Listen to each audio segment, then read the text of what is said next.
Hello အားလုံးပဲမင်္ဂလာပါဒီနေ့ရတော့ရွှေလာငွေလာအစုံအိတ်ကဘယ်လောက်ပါလဲတဲ့အိတ်ကလေးတွေကိုဒီပိုင်းဒီလိုအိတ်ကလေးတွေပေါ့နော်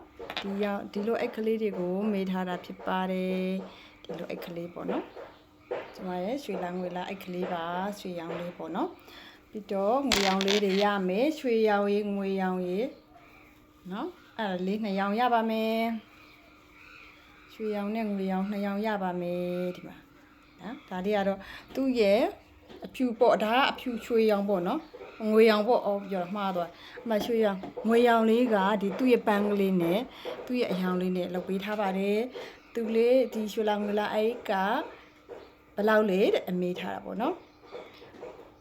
ဒီရွှေလာငွေလာအဲ့က2000ခွဲပါ2000ခွဲပါပွဲတော်အတွက်လိုအပ်တဲ့ပစ္စည်းတွေများကိုမှာယူခြင်းနဲ့ဆိုလို့ရှိရင်43ခွန်2966ချစ်ကိုမှာယူနိုင်ပါတယ်စကားလေးဝေးနေဆိုတော့နည်းနည်းပေါ့နော်ဟိုနည်းနည်းတော့သိခံပြီးတော့နားထောင်ပေးပါလို့